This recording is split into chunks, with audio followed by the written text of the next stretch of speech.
แม่นบ่ตัวใดมันนักๆไงตัวใดเด้บะนี่เนาะตัวใดมันเบาๆให้บ่เสียถือมันนั่นแหละโอ้ยธรรมดาว่าขายเข้าทำแม่แห่งนักกว่านี้เนาะขายเอาตัวใดน้องเนาะมาค่ำทำแก้วจะมาเลยนี่เลยบ่แล้วบ่มันไก่เนาะโอ้ยแต่เนี่ยทางเข้ามาเนาะมันไกลเนาะผู้ได้โคกมาพุ่นได้มาทางนั้นเลยมาทางนี้บ่จุพอบ่มาชมมาทางนี้ก็เห็นกายบ่เห็นรถเลยเลยบ่ได้ว่าเขาเห็นบ่มาแล้วอ้าวงายอยู่มาทางกะปีฮะมองเคยจะหอดโคในพันยานมองนั้นเลยเขาหมาอยู่ได้รถเขาแค่กับหมาอยู่เขาขี่มันตกไม่เห็นแล้วใครอยู่กันตกไม้ใส่เนาะตกเสียงพอดีหมื่นเนี่ยเด้อจับเอาป้าเด้อเอาป้าก็ตกควัน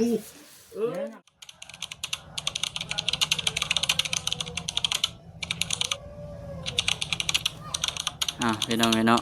ทางน้องบุญตาเพิ่นมาเลย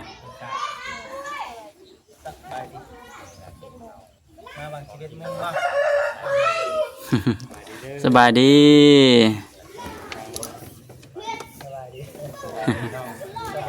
เชื่อมาเลยครับเนาะไปได้เดือนนึงครับเด็กเบิ่งก่อนเป็นไดการทำงานครับนั่งนักให้น้องบุญตาแม่นบ่ตัวใดมันนักๆไงตัวใดเด้บะนี่เนาะตัวใดมันเบาๆให้บ่เสียถือมันนั่นแหละโอ้ยธรรมดาว่าขายเข้าทำแม่แห่งนักกว่านี้เนาะขายเอาตัวใดน้องเนาะเด้อบุญเด้อคืออันคึมคือบทตกเนาะในบ่น้องได้บ่เข้าขับมาบ่ได้เข้าบ่ได้เข้ามาบ่ได้เพราะตกแม่ทางมันยากเลยแต่นี่ก็ยังเป็นหลังจากที่ว่ามันเข้ามามื้อนี้ก็ยังเป็น คึมบ่ยังอยากกันอยู่ได้ทางมันยังบวบเนาะทางอยากบวบไปพาไปเบิ่งงามบ่เฮือนบ้านน่ะงามเนาะนี่เลยพี่น้องเนาะปลาคักบาทนี่ก่อนอื่นก็มีตัวทักทายสบายดีเด้อพี่น้องเด้อคือฝนตกบ่แม่นเลยมื้อนี้สิจ่ายกายช้างเลยเนาะบ่ฮู้เนาะเขาสิมื้อได้อีกบ่เฮ้ยฝนตกได้ตกอีกแล้วเบิ่งข้างอ๋อแม่นนี่บ่เฮือนหลังเก่านี่นี่ดีบ่านี่พี่น้องเนาะเพิ่นอยู่บ่าต้องได้ทางน้ำตื้นเนาะผมรู้สึกแบบว่าน้ำตื้นนะทางเนาะไม่งามแบบไม่มันงามไม่มันแน่นเลยชุ่มเย็นนี่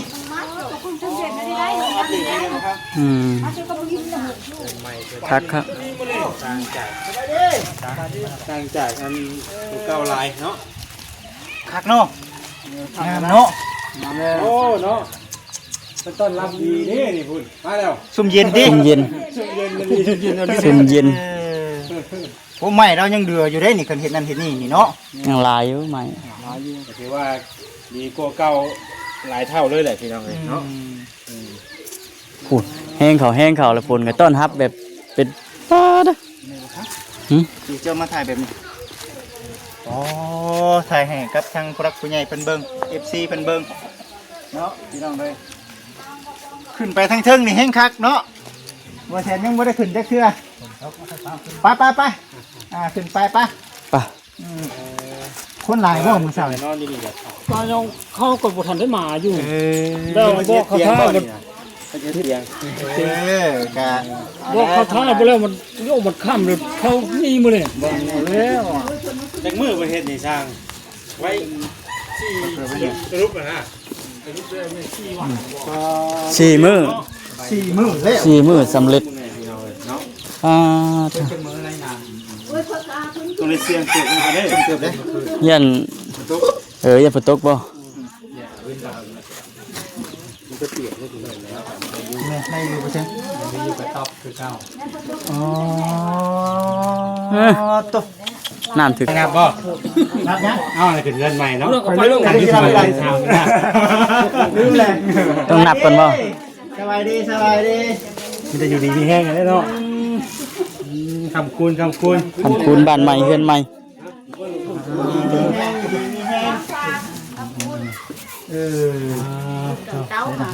เน้นหนาคักมันยังบาดนี่อืม ไปคุณคนแรกเลยโอเค เป็นไงบ่จิต ไม่มีแต่ไม่โดดดีๆโดดมันโดดเฮ็ดตึนๆอยู่เนาะหักแล้วบาดนี้เด้อ เฮ้ยประตูบ่นี่กะอ๋อบ่ได้แล้วบ่ได้ต้องล่วงเลยแหละ ฮะ ต้องล่วงแล้วหลังจากว่าต้องล่วงอัปเดตให้กับ FC เบิ่งแล้ว สบายดีไหมป้าสบายดีเด้อ คือนั่งไกลแท้คือย่านแท้ พี่มานั่งพี่มานั่ง น่าใจก็มาเป็นบ้านแล้วดีใจ ดีใจเนาะ ดีใจแล้วนอนในเรือนใหม่เนาะ อยู่แล้วดีใจเลย ก็คักแน่เอ้ามีพักผ่อนน้ำในบ่อนี่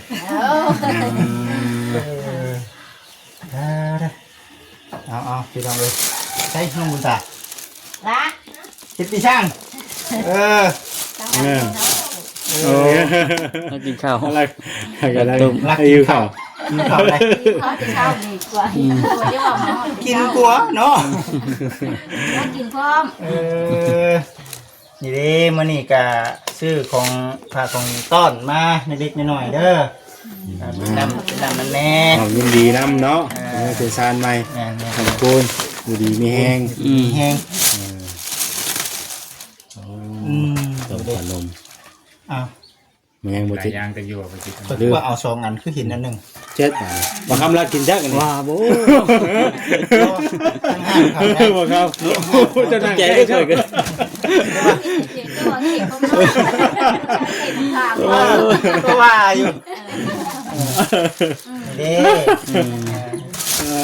จะกี่ชื่อยังเฮ้ยว่าฉันจะเอาแล้วจะเอาคำนี้ก่อนนี่ โบได้ แน่เนาะ แม่น เด้ มาได้มาอันใส่ผ้าคอนเนาะ พวกก็ซื้อส่งกันดีๆนะ แสดงว่ายันพระเจ้าลืม ยัน พระ เจ้า เจ้า นั่นเนาะยันบอลตอนเขาเก็บถุงนะ เมื่อกับเขาก็ถามมึง เนาะไปถามมาบ่ งานไหนเนาะ มันนี่หมา บอกงานไหน ไม่ได้มาผู้อยู่โรงเรียนผู้ โอเค อ๋อแล้วจะว่าว่านี่ชื่อ ป้าน้ำดื่มกว่าน้ำดื่มเศรษฐีผู้ เอ้ยเนาะ เนาะ นี่เห็นจะ เศรษฐีมีมั่งเนาะ ได้กินมันจะเป็นเศรษฐี เนาะ ว่าจะเช็ดแต่ชื่อเนาะ น้ำดื่มเศรษฐี เนาะ หน่อย อืม นั่งใกล้ๆป้านี่ก็ได้ก็ดู อยู่มันตัวใหญ่มันก็ตอนเช้ามันตอนเที่ยงแบบนี้มันเลย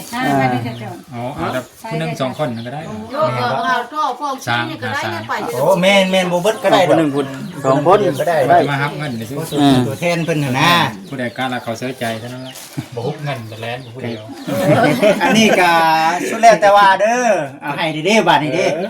แบบเป็นร้านอ่ะ คือมานั่งเครื่องพี่ก็ได้พี่ โจรทำได้ กันบ่มีคนเอากับเฮาก็ได้เนาะ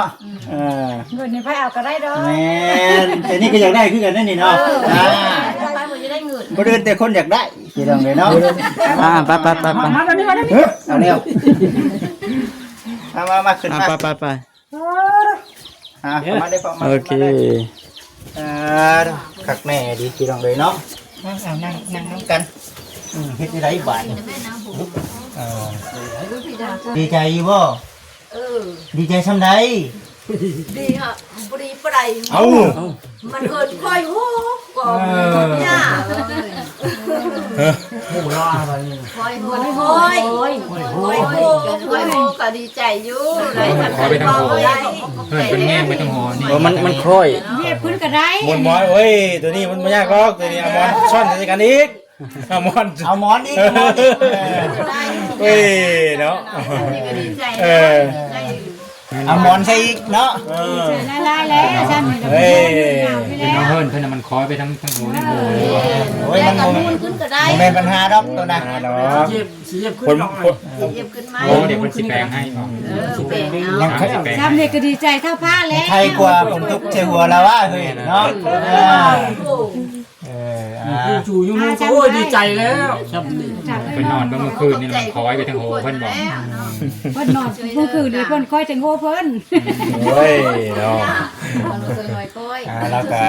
คือ FC เฮ็ดนั่นแหละเนาะ จำเนี่ยก็ลูกมาจำเนี่ยก็โย่มันก็ดีใจแล้วก้าวได้พ่อจำนี่ผู้ชูเนาะช่วยอยู่นู่นเนาะ นั่นแหละพี่น้องเอ้ยเนาะ ตีแหละผู้เห็นนะตีผู้เห็นนะ บ่ตีแล้วบ่ตีภายน้ำมื้อนี้เนาะมืองานยังดีเนาะ งามมื้อนี้เนาะ งามแล้ววันนี้นะ งามมาจากเมืองงามสิจังไดนี่น่ะบ่อันนี้แล้วแบบใดเนี่ยเพิ่นยังบ่ได้เริ่มพิธีบ่หรือว่าจังไดนี่น่ะ บ่กะนั่น เฮ็ดเริ่มแล้วบ่ มันน่าสิเริ่มนะ สิเริ่มแล้วบ่เนี่ย เดือนใหม่ป้าน้องบุญตาพี่น้อง นำไป เนาะ กับบ่ได้ไปบ่มาตัวกองชี้เราได้นั่นน่ะ โอ้ยมีแต่ผู้เฒ่าผู้แก่เบิดเนี่ยนี่เนาะ นี่กับผู้เฒ่าเลยนี่เฒ่าได้กับผู้เฒ่าจิตวัดแก่จิตวัดว่าจะดูนะมันเข้าวัดไปบอกว่าหลานนี่แหละผู้หลานนี่แหละไป ได้แหละซ้ำนี่ โอ้ยนี่แล้วเนาะ แกลายก็มาบ่ได้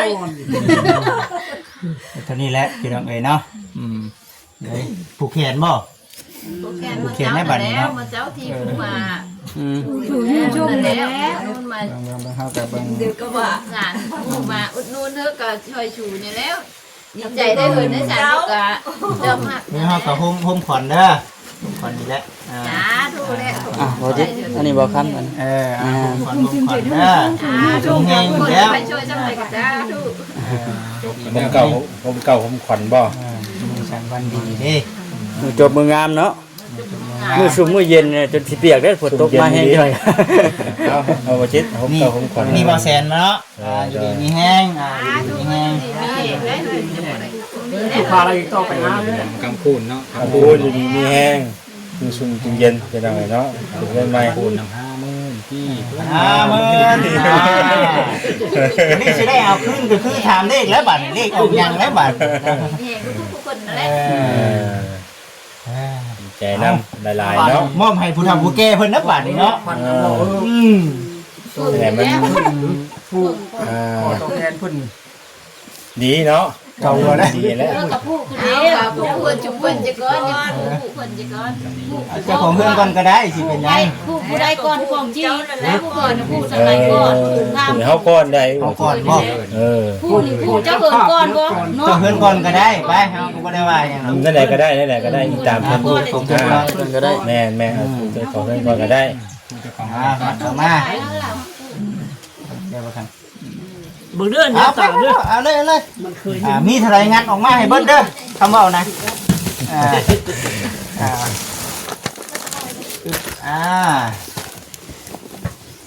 เราฟันได้อัน เราฟันก็เอาที่เขาไปทางนั้นเชื่อนะของเราตัวนั้นเด้ใครสิเขาน่ะ นี่เดี๋ยว มือขึ้น ได้เนาะ มือชัดว่าดีมือชีวัดชอบประกอบมันงามนั่นแหละเลยคือเหินไม่ได้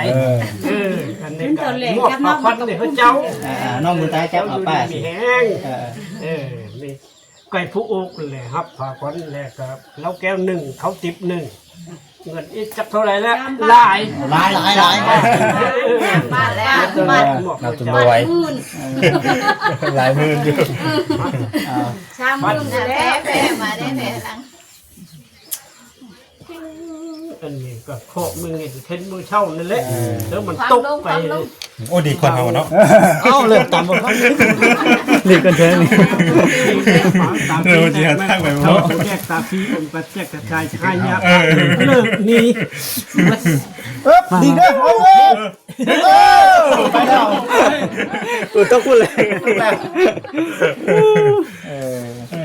อันนี้แหละพี่น้องบรรยากาศ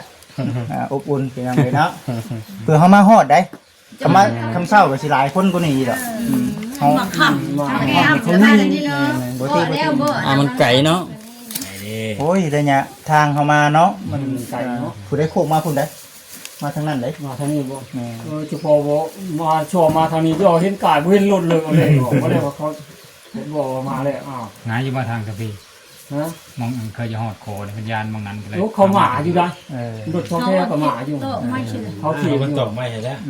ใครอยู่กันตรงไม้ใส่เนาะ ตกเสียพอดีหมื่นเนี่ย เด้อจับเอาป้าเด้อเอาป้า ก็ตกควัน แล้วงานพายอยู่แล้วชอบ่เห็นรถเลยเอาแล้ว จุ่มตัวเฮงเอาเจ้าขึ้นเหินไม่พร้อมบ่เจ้าคนปัญญามือยาวได้ความเจ็บบ่ได้ ได้บ่ มี ได้อยู่ ก็มีแต่ความร่ำความรวยได้ต่อไปภายน้ำมีผู้หลักผู้ให้ผู้ใบขอปั่นได้ ช่วยได้ต่อไปมื้อหน้ากะ มันอยู่อุ่นโหทุกครั้งฝรั่งมันนี่แกเจ้าควัน ดีๆไม่แห้งมันเยินเนาะ มันเงิน ผู้บุหรี่บ่ เอา ปลดดีมีแห้ง ควันนี้ให้ควันนี้ สองเบิ่ง ควันไม่ใช่เงินดีนั่นแล้วมีผู้มาอุ้มถูอยู่นู่นนั่นแหละ ลูกหลาน ชี้หาผลแล้วมาอุ้มถูอยู่นู่นก็เจ้าหน่ะอยู่ดีมีแห่งได้เบอร์เจ็บเบอร์ใครได้แต่คราวนี้ต่อไปเนี่ยมันกกระนุแกนเนี่ยมีอายุวันหนูทุกครั้งฝรั่งเนี่ยมันเนี่ยแกเจ้าควัน สาธุเนาะ อาจารย์ผู้เพิ่นจะแม่ตัว